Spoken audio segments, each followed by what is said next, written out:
Elsewhere, Cabinet Secretary for Interior Joseph Nkaissery is currently in a closed-door meeting with leaders of various pastoralist communities from at least 7 counties. Now, the meeting is aimed at finding a lasting solution to cattle rustling, which is rife in counties that have a predominantly nomadic population. Cattle rustling has been one of the main causes of insecurity in the country, and we're now joined on phone by Patrick Amimo. Now, Patrick, can you please tell us which of the leaders you've seen and from which specific counties? Thank you, Edith.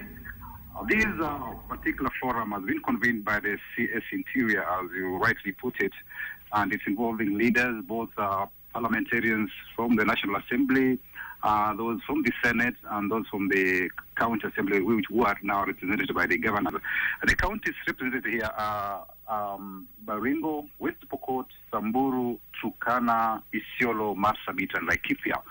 We've had our leaders holding this meeting. It's a closed-door meeting where Minister Nkaissery is trying to get from the leaders to see how they can deal, how they can get homegrown solutions to these cattle rustling menace in these counties, which even as we speak now, you see like in Kapero, in Baringo, there's a feeling of insecurity after bandits did attack some people who are going to school. Edith?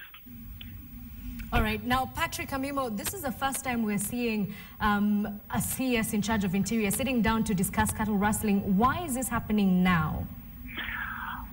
You remember very well, during the vetting exercise, Nkaissery was very emphatic, and he said that one of the things that will be first on his agenda will be to deal with cattle rustling. He says, he assured the parliamentary committee that was vetting him there that if you are to be elected, if you are to be appointed CS Interior, he was to ensure that cattle rustling becomes a thing of the past, becomes history during his tenure. And I think it's the first thing he's putting as his agenda, because it's the first meeting he's convening for these leaders. And the other advantage for him is that he's the chairman of the committee of the chairman of the caucus of parliamentary caucus of MPs from pastoralist communities.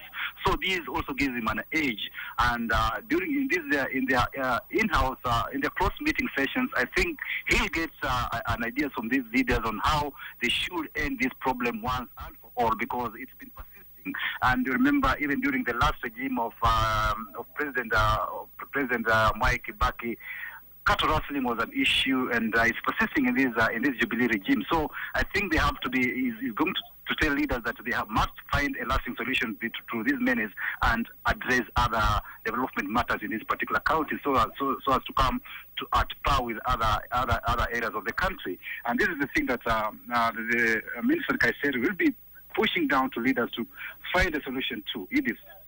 All right. Now, Patrick Amimo, speaking of the leaders, are they optimistic that these sorts of talks will create a long-term solution for what you've obviously described as something that has been affecting the country for a while now? Indeed, I see the meeting has attracted various leaders. All governors from these particular 7 counties I've mentioned are present. I've seen also senators from these particular counties. They're also present.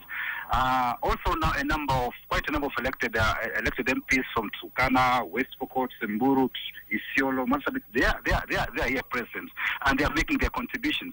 And earlier on, I spoke to the senator for Baringo, Gideon Moi, who says that the discussions inside the plenary are going on very well, and leaders are determined to see to it that at least they'll come up with a raft of measures to address this issue, because they say it's a matter they agreed that it must be dealt with in this year 2015, so that residents of these particular areas sit back to enjoy the fruits of development and not be followed every other day by insecurity involving cattle rustling.